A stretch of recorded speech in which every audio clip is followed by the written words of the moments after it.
Well, the Urban Search and Rescue Task Force combines specialists from fire, police, and EMS to assist cities and towns with responding to the most difficult of situations like building collapses. They undergo extensive training and have specialized equipment to get people to safety. When the unthinkable happens, search and rescue crews are ready to take the call. Devastation in Miami after a building collapse as dozens of people are left unaccounted for. The search is underway for people trapped in the rubble.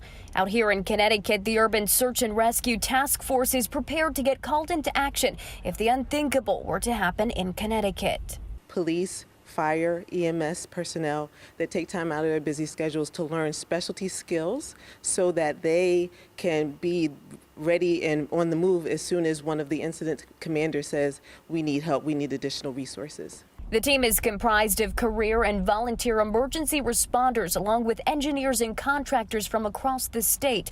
They undergo specialized training like this to handle moments of crisis, including swift water rescues and building collapses.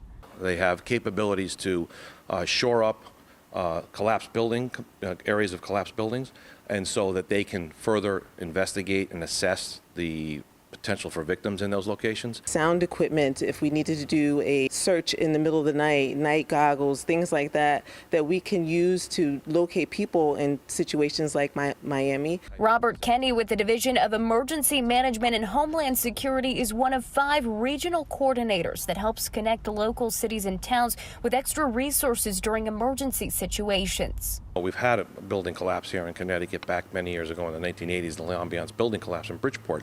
This Connecticut Urban Search and Rescue team was really fortified after 9/11. A team ready to work together to save lives when they get the call. When a crisis happens in Connecticut, typically a request will get sent to the governor's office for the task force to activate. Back to you.